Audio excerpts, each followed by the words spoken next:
APAC, what you are waiting for. The Lord God, gave me a vision. I saw it very clearly. It's like watching a movie. It's like reality. So the Lord God, the Creator, showed to me that the whole earth will burn. The whole earth is burning. There will be an asteroid that's going to hit Earth, and the Lord God has said this will happen if there is not enough good people on this planet. If there is no enough good people on Earth, He's going to send the red asteroid.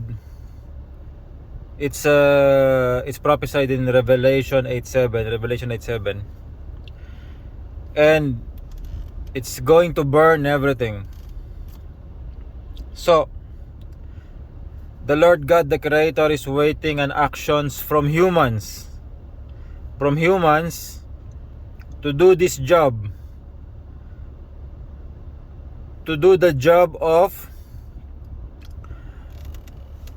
reaching many people, teaching many people that they will prepare before the end. But do not worry, there is a big reward to those who will serve, to those who will do it. Doesn't matter if you're elite or you're the leaders of nations, or if you're a very simple poor man or a very simple family. It doesn't matter. As long as you serve, you do your part to serve, the reward is very great. The reward is eternal life, even if you die on this earth.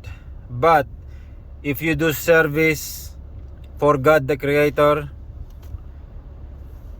and to His Son Lord Jesus Christ, you will live again. You will be rewarded a second life, a new body, and the life after this, and the new body that will be given after this is eternal. It will not die anymore. It will not be destroyed anymore.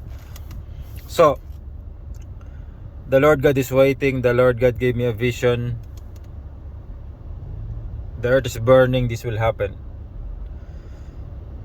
This is not a joke. This is real. The Lord God has shown this to me several times. Not only once, several times. The earth will be scorched. Like the soil, everything, it will be like black after the burning. And the water will be gone.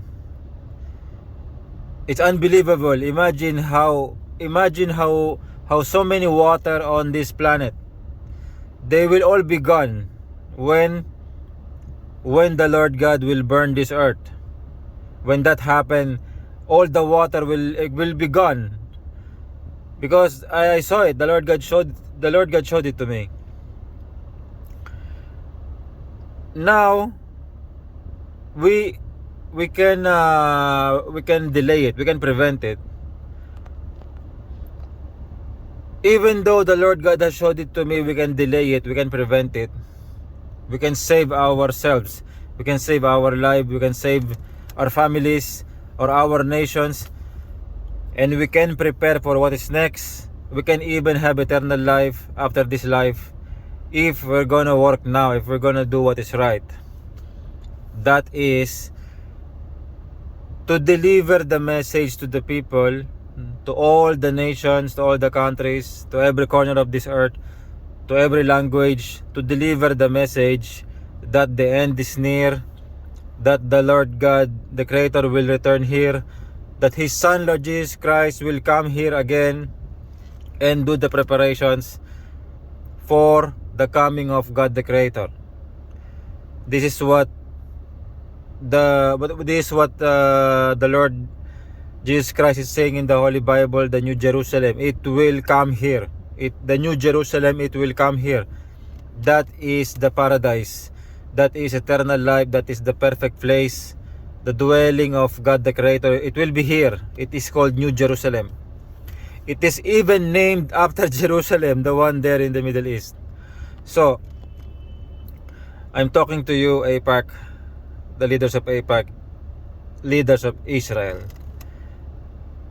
I know, leaders of USA, I will add that. I know who you are.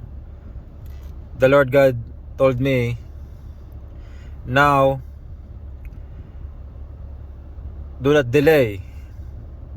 What are you waiting for? You are experts of the Torah. You know the holy book.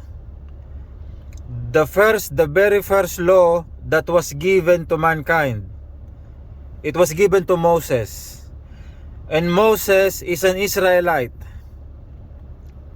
I know that. The world knows that. Moses is an Israelite.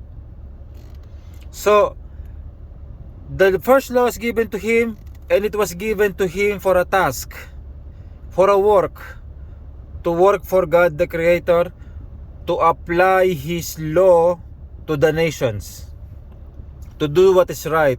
So now, AIPAC, and now the modern Israel, you are there in the Middle East, and the Lord God gave you power and money and blessings. What are you waiting for? The same task that was given to Moses, it was given to us right now.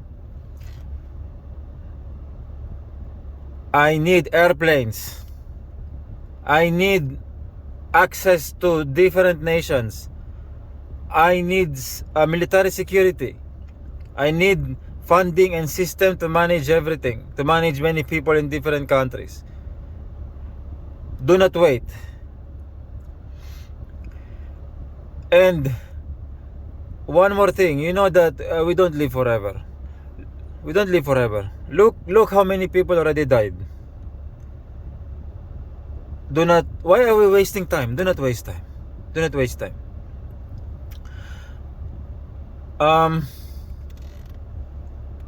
Yeah, the Lord God gave a prophecy that things will happen. I do not want to give details, but the Lord God already told to me that things will happen. This will happen, that will happen. And that, I don't know if I need to mention it now. The Lord God doesn't want me to mention it. I know things will happen. And AIPAC and Israel will be involved, and USA will be involved. And this work will happen. So, I'm telling you right now, do not waste time. We need to do it while we can. Because if the people of this world will not be good, if a certain percentage will not be good enough, the Lord God will burn this planet. It is 100% sure. It is already written. And one more thing I have to tell you. Someone like me, with the mark of a star of Israel, of the Star of David, or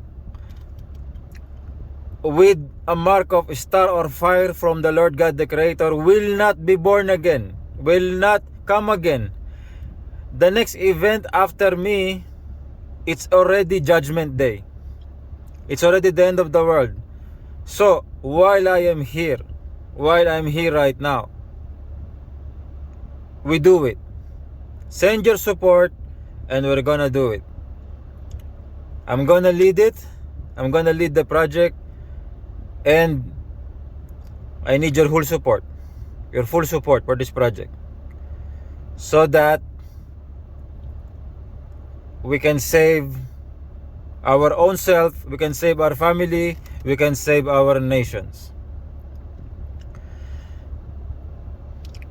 That's all I have to say today. Greetings to all. I'm servant of the one true God, the Creator. I'm Brother Ishmael 2000 marked with fire.